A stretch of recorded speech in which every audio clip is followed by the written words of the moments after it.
Vive l'armée de l'AES. Amis, regardez très bien. Un terreau est en train de faire une vidéo. Il n'a même pas fini de faire la vidéo. Comme les visiter. Et c'est la débandade totale. Oui, on vous a dit, dans l'AES là, vous allez quitter de gré ou de force. Vous allez lui leur. Vous serez neutralisé et frappé avec succès. Famille, regardez très bien.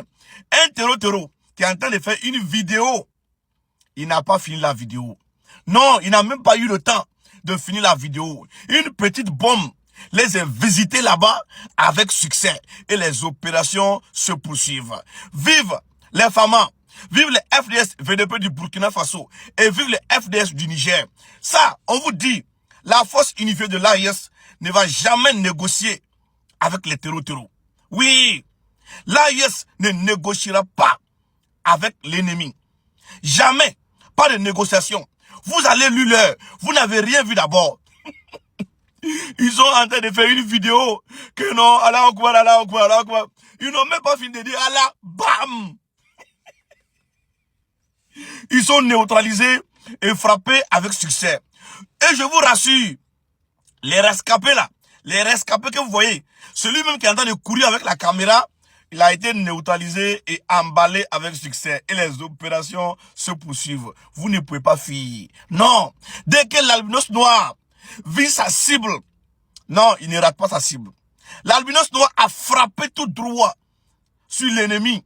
Débandade totale. Les rescapés, ils ont été pris gnac, la main dans le sac et frappés avec succès. Et les opérations se poursuivent. Continuez comme ça. Vous allez continuer de lutter toujours.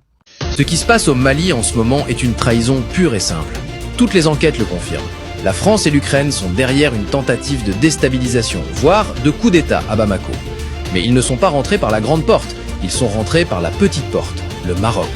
Quand on parle de la France, source de tous les maux dans la région, il faut toujours regarder son protectorat, le régime marocain, le Magzen. Il agit comme son agent zélé et son porte-parole en Afrique du Nord et en Afrique de l'Ouest. Le pouvoir malien avait chassé la France par la grande porte, mais elle a fait l'erreur de faire confiance au Maroc. Et c'est par le Magzen que la France, l'Ukraine et même les Israéliens sont revenus. Des officiers de sécurité marocains ont fourni tous les renseignements nécessaires sur Bamako à ces 4 pays agresseurs sans que personne ne les soupçonne. Les Maliens leur faisaient totalement confiance. Grosse erreur. Résultat, la Russie a officialisé sa présence, le corps africain n'est plus Wagner, c'est maintenant une force officielle intégrée au ministère de la Défense russe, sous commandement direct de Poutine. L'Algérie, elle, a posé ses lignes rouges. Pas d'ingérence sur son territoire ni chez ses voisins. Elle joue la médiation tout en laissant clairement les Russes opérer. Les amis, le Sahel est devenu un champ de bataille où la France utilise le Maroc comme cheval de Troie pour revenir en force. C'est sale, c'est cynique et c'est en train de se jouer sous nos yeux. Toi, tu penses que le Mali va réussir à se débarrasser de toutes ces influences étrangères ou que le Magzen va continuer à ouvrir les portes? Écris trahison ou résistance en commentaire. Puis le Kenya se dit, mais Emmanuel Macron parle du Mali. Écoutez, donnez vos avis et demain, on se retrouve. Commentaire. Il y a un coup d'État au Mali. Vous ne voulez plus de la France parce que vous ne voulez plus vous battre contre le terrorisme. On s'en va. Comme on dit en bon français, no offense. Malheureusement, l'actualité montre que ce n'était sans doute pas la meilleure décision que les putschistes maliens avaient prise pour leur pays.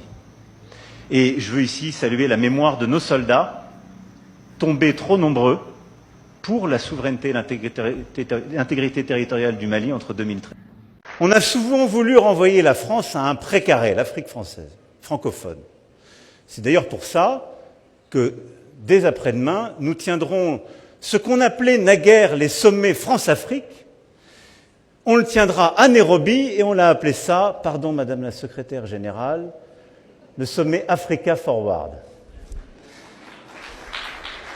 Mais c'est un clin d'œil pour dire l'Afrique est un continent aux 1000 langues. Nous avons tous nos langues d'origine, de naissance, nos langues qu'on appelle maternelles.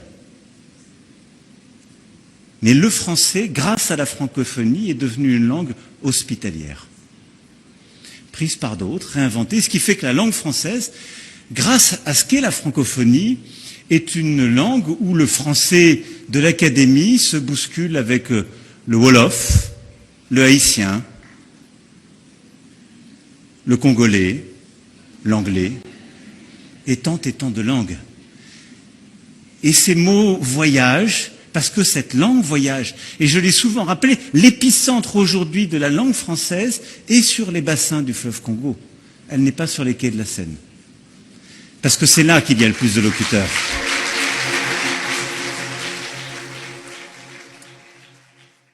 On Partout en réécoute Afrique, cette partie. on croit à la souveraineté des États et à leur intégrité territoriale. Il y a un coup d'État au Mali, vous ne voulez plus de la France parce que vous ne voulez plus vous battre contre le terrorisme. On s'en va. Comme on dit en bon français, no offense. Malheureusement, l'actualité montre que ce n'était sans doute pas la meilleure décision que les putschistes maliens avaient prise pour leur pays. Et en effet, c'est un continent que je ne veux plus que la France regarde d'un côté comme étant un précaré, où les dirigeants d'entreprises auraient en quelque sorte tous les droits ou tous les contrats qui leur seraient garantis parce que c'était l'Afrique francophone, où parfois certains considéraient que la France donnait une forme d'assurance garantie quoi qu'il advienne en étant là à faire ou défaire les gouvernements. C'est fini. Depuis 2017, c'est terminé cette époque. Au Bénin, au Ghana, au Nigeria, on est en train d'inventer une relation de sécurité qui n'existe pas et qui est partenariale. C'est l'Afrique de l'Ouest. Hein. Et ça marche avec... Je préfère mettre un stop.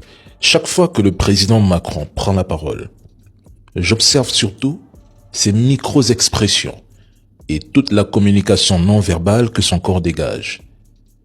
Je n'ai pas envie d'être long ici, mais ce président est très loin de tout ce qu'il raconte. Il digère très mal le départ de la France du Sahel. C'est tellement visible qu'il n'arrive même plus à cacher son agacement lorsqu'il insiste sur le mot putschiste. J'ai vu certains Africains en rire, mais le message qu'il envoie est aussi indirectement celui-ci. Regardez ce qui arrive quand vous choisissez d'autres partenaires que la France. Si vous dénoncez la coopération sécuritaire et faites partie de la France, votre situation ne fera qu'empirer. Il n'est pas malheureux concernant la situation au Mali.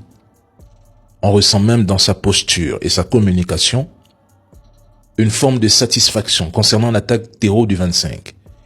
Il reprend rapidement le rôle du sauveur qu'on aurait rejeté alors que la France est partie d'elle-même sans avoir réussi à éradiquer les terreaux, laissant derrière elle, il faut le rappeler, il faut le préciser, une armée vidée de toute sa substance. Et il y a une chose que je ne comprends pas. S'il a réellement un problème avec Vladimir Poutine, alors la guerre en Ukraine est le terrain idéal pour affronter directement les Russes. Il lui suffirait de déployer ses troupes ou d'assumer ouvertement une entrée en guerre de la France, c'est tout. À chaque fois qu'il parle du Mali, il finit toujours par évoquer indirectement la Russie, comme si la présence russe le hantait. Autre point que je trouve contradictoire, sans même développer. La coopération sécuritaire France-Bénin, France-Nigeria a des résultats positifs. Ah bon? Ah bon? Ok. Force à l'AES et force à toute l'Afrique digne, consciente et souveraine. On se dit à la prochaine. La colonne de motos et de véhicules qu'ils ont vu entrer dans la ville de Kati les jours J, ils pensent que c'est comme ça que ça a commencé. Il y avait des centaines de terroristes déjà dans la ville de Kati et Bamako, habillés en tenue militaire. Ce sont eux qui ont commencé les attaques. Donc quand eux, ils ont créé les troubles, les autres qui étaient autour de la ville, à la périphérie, ont foncé sur la ville. Comme ça que c'est arrivé. Comment ça se passe? Je vais abréger pour juste passer en bamana. Comment ça se passe? Vous savez, chez les Peuls, moi je suis Peul. Kati, il y a un marché à bétail qu'on appelle Garbal. À Bamako aussi. Après la première attaque contre l'aéroport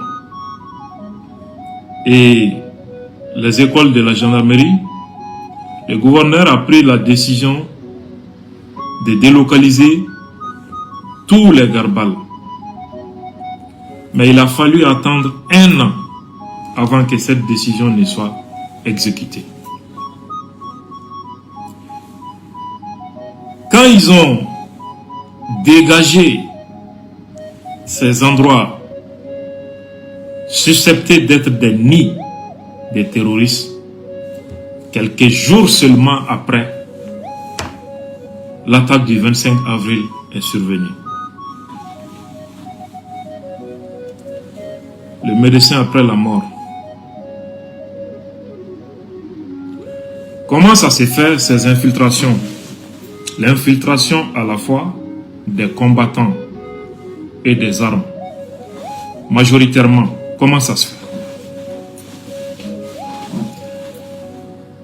Chez les Peuls, il y a surtout les bergers Peuls.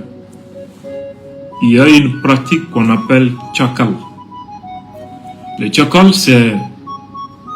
Vous pouvez vous mettre ensemble, 10 personnes, 20 personnes. Vous partez au marché de Nyono ou Banamba, par exemple. Chacun va acheter soit 10 têtes pour les uns, 20 têtes de bœufs pour les autres. On les met ensemble. Et des Banamba ou Nyono, on les achemine vers Kati, au Grabal de Kati ou Bamako. Donc, vous verrez 100 têtes de bœufs qui sont conduites, je dirais, par 20-25 bergers. Une fois à Kati, destination, ou Bamako, destination finale, vous allez trouver que parmi les 20 personnes ou 30 personnes qui accompagnent les bœufs, seuls 2 ou 3 sont des vrais bergers. Les autres viennent pour rester dans les garbales. Le temps que on les achemine dans un bâtiment, soit à Kati, à Bamako ou à la périphérie, où ils sont logés par une autre personne. Au fur et à mesure que les foires hebdomadaires se succèdent, vous allez vous trouver que avant 10 foires hebdomadaires, vous allez vous trouver qu'il y a déjà plus de 1000 combattants qui sont déjà sur place. Comment les armes arrivent? Les armes. Les gens pensent que ça aussi, c'est compliqué. Vous allez vous rendre compte que, généralement, et pour les bergers qui accompagnent ces bœufs, ils passent par les villes, les villages. Ils ne passent par aucun poste de sécurité. Ils ne sont pas contrôlés. Rien. Ils n'attirent même pas l'attention sur eux. Ils traversent les villages, ils traversent les villes, ils ne passent par aucun poste de sécurité. De leur lieu de provenance jusqu'à la destination finale, à Kati ou à Bamako. Maintenant, les armes, comment elles sont transportées? Parfois, les bœufs sont transportés par les camions. Mais attention, avant de faire monter les bœufs, on met dans le camion d'abord des aliments bétail. On va remplir le camion avec ça avant de faire monter les bœufs. Vous allez trouver que généralement, au-dessous de l'aliment bétail, vous allez trouver toutes sortes de marchandises illicites, que ce soit la drogue, les armes, etc. C'est le temps de se dire les 4 vérités. Dans cette série de vidéos, même le président Assimi trouvera son compte. Il est temps qu'on se dise les vérités crues, les 4 vérités qu'on se dise. Il y a une question récurrente qui arrive. C'est une question légitime que les gens se posent.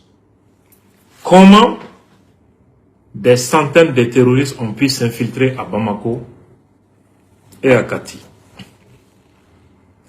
Il n'y a pas une seule ville du Mali qui n'est pas une passoire pour ces gens. Ça n'existe pas.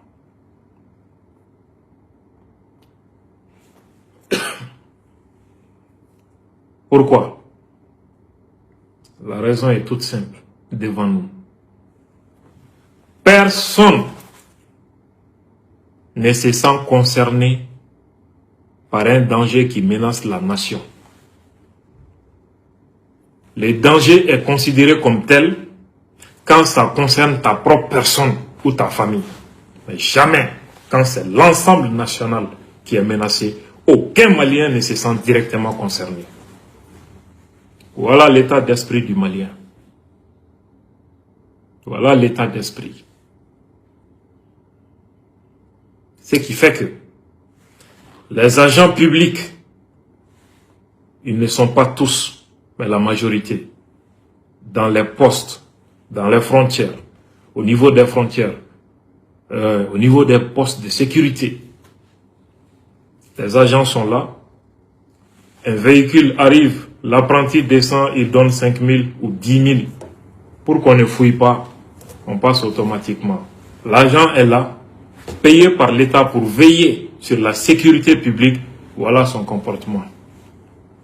En plus de son salaire, il suffit seulement que les véhicules viennent.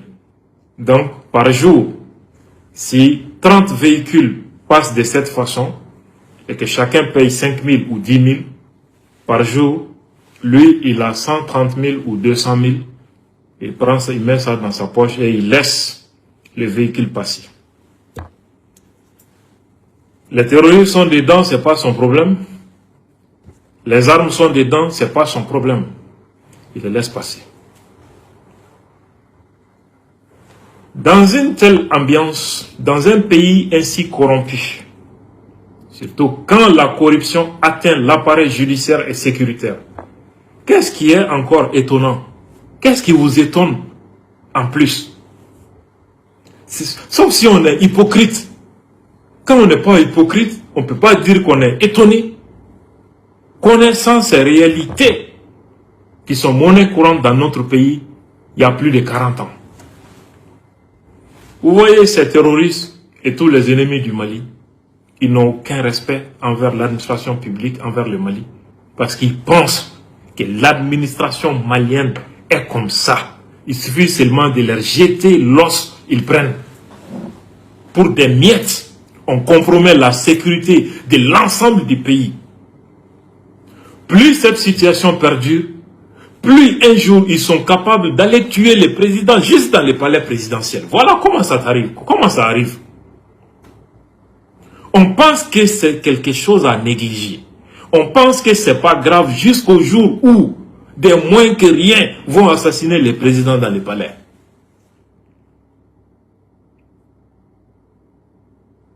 Regardez l'administration publique, que ce soit les centres de santé, l'école, que ce soit à tous les niveaux. Regardez, qu'est-ce qu'on fait pour des miettes, qu'est-ce qu'on fait subir aux Maliens pour des miettes. Les étrangers, c'est rare de voir un Mauritanien qui n'a pas la carte Nina du Mali. Carte Nina. Il fait de la corruption. Premier point. L'Afrique ne va jamais s'en sortir tant qu'on n'a pas mis le contrôle sur les écoles coraniques inutiles, des mosquées en pagaille, des églises en pagaille là-bas. Ils sont incapables de fabriquer biscuits. Mais si tu vois les mosquées, ça pousse comme des champignons. Les églises, ça pousse partout. Et on fabrique des mendiants à travers l'école coranique. Quand on dit ça, ça fait mal à mes parents, mais c'est la réalité. Qu'est-ce que vous voulez? Une jeunesse dans les têtes, c'est après la mort, le bonheur. Alors que les Européens vivent le paradis sur terre. Nous, on est là en Afrique, là-bas, on compte sur le bon Dieu. Dieu nous a oubliés depuis longtemps, depuis 1801. Dieu, il a oublié l'Afrique. Vous comptez sur lui là. Dieu n'a rien à foutre de nous. On est là, c'est chamailler. La religion a divisé le continent, divisé les peuples et a sémé la haine entre nous. Ils ont mal compris l'islam. Ils ont transformé les gens en des moutons, à des sacrifices de je sais pas quoi. On n'est même pas capable de fabriquer un simple jus d'orange dans bouteille. On ne peut pas fabriquer. Hein. Mais si c'est construire mosquée, église, des écoles coraniques, ça pousse partout. On est prêt à investir des millions d'églises. Que si tu fais une église ou soit une mosquée, si tu meurs, tu vas avoir le paradis. C'est faux. Hein. Il faut que notre chef d'État, là, il commence à contrôler les églises en pagaille, les mosquées en pagaille. Ça, on ne peut plus accepter. Ils n'ont qu'à casser tous les mosquées. Ils n'ont qu'à laisser un ou deux dans chaque ville. Tu vois, dans chaque cimetière, il y a une mosquée. Chaque carré, il y a une mosquée, église. C'est quoi? On peut se développer avec ça. N'importe quoi. Nous, on ne parle jamais de souveraineté.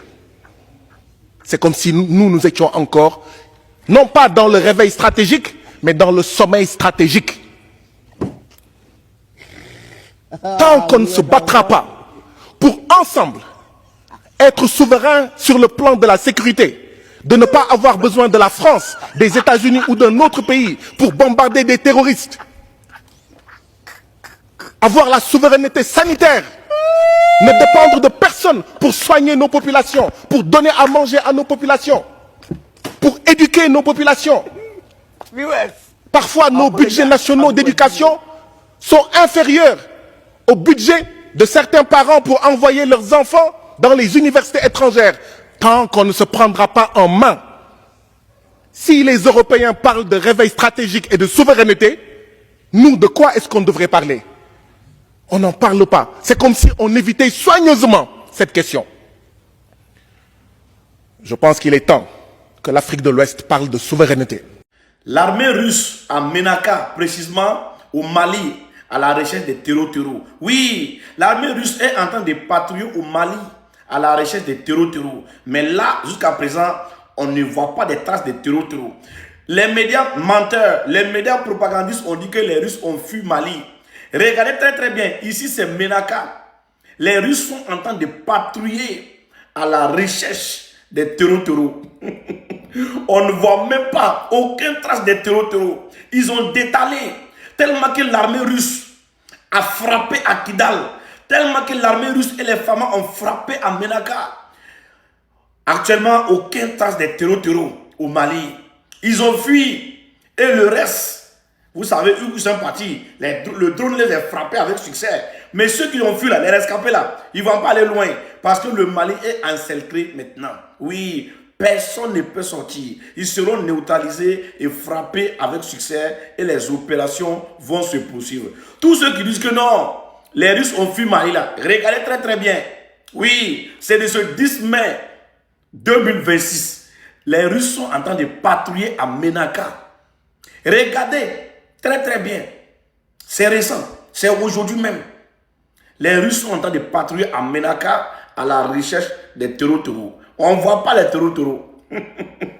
La jeunesse africaine n'a qu'à venir écouter ça. Écoutez. Il y a un mot que je n'entends jamais au niveau de la CEDEAO. Souveraineté. J'entends tous les mots. Je suis en train de lire tous les documents. Le maximum de documents de la CEDEAO. Il y a un mot que vous ne verrez jamais. Souveraineté. Pour parler de la souveraineté, là, il faut être mature, conscient. Vous comprenez? Mais dans la CEDEAO, là, toi, tu vois quel dirigeant là-bas qui a cette maturité-là qui va venir te parler de la souveraineté. Vous pensez qu'un pays peut se développer là, si tu n'es pas souverain, tu peux te développer? Faut te faire respecter. Faut être souverain. Faut connaître d'où tu viens, où tu vas.